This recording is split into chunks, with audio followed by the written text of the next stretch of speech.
Hello, YouTubers, friends, compatriots, bootlickers, shills, debt slaves, serfs, peasants, vassals, minions, meat sacks, Sunnis, Shias.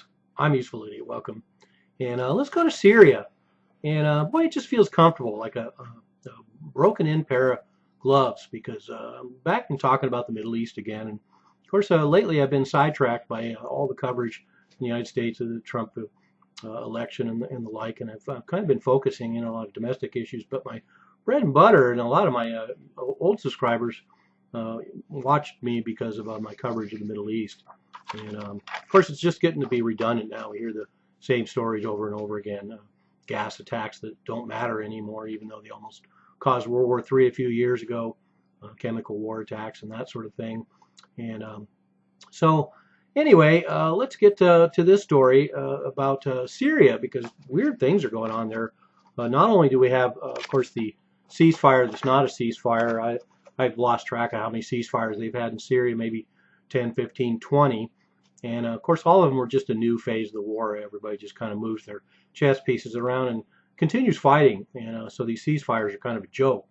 But now we have this peace plan, the supposed ceasefire, whatever that's going on, being brokered by Russia, Iran, and Turkey. And not, like I say, not off to a good start. It was so easy to predict. I did a video when the ceasefire happened, and I pretty much predicted that it would fail. I didn't realize it would fail within a few minutes after I posted the video. But anyway, now we got some really weird stuff. There's 3 stories that came out recently that are really interesting about what's going on in Syria. One is the idea that Egypt, there's an article that says that Egypt is going to send peacekeepers to Syria. And that's pretty intriguing. So we have Egypt, which supports Saudi Arabia and the rebels in Syria. Egypt's going to send troops there because Saudi Arabia is the one that backs the Wahhabi ISIS and Al Qaeda, and Egyptian troops there.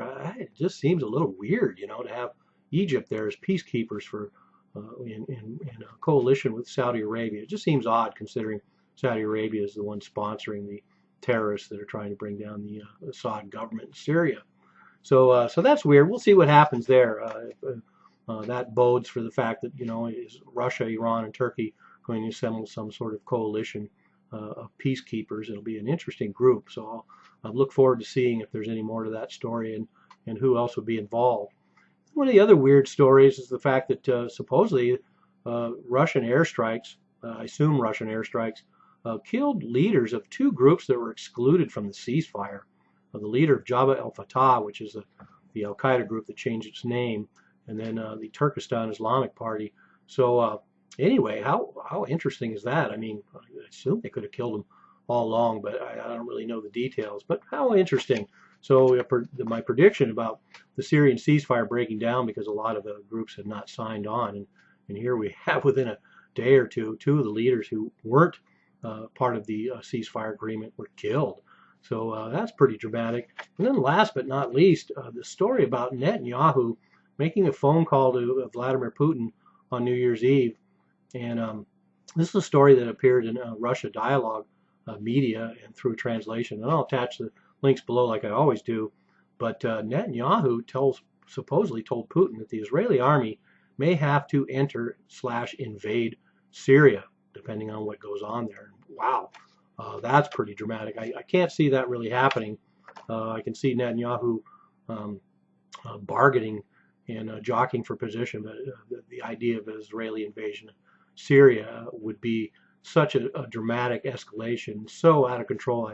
I wouldn't even want to make predictions about what would happen at this point, although let's keep our eyes open, because considering how reactionary the Netanyahu Israeli government is right now, the idea of Israeli invasion of Syria cannot be ruled out. There's a lot of ways they could probably find to justify that. But anyway, there's an update on Syria. We're kind of in somewhat of a lull right now. There's fighting going on, certainly during the ceasefire, and all the groups are not signed up for it, and so the war probably will continue. But the idea that they're going to transition has some credibility, because the fact is everybody's waiting to see the Trump administration come into power in January 20th, and the dynamic in Syria could change dramatically. So once again, we're going to see probably some more dramatic events like this shaping up in the next couple of weeks. as everyone jockeys for position before the new administration comes into power in the U.S. And we'll see if the Syrian policies change drastically as Trump has promised. I'm a useful idiot, don't you be one too?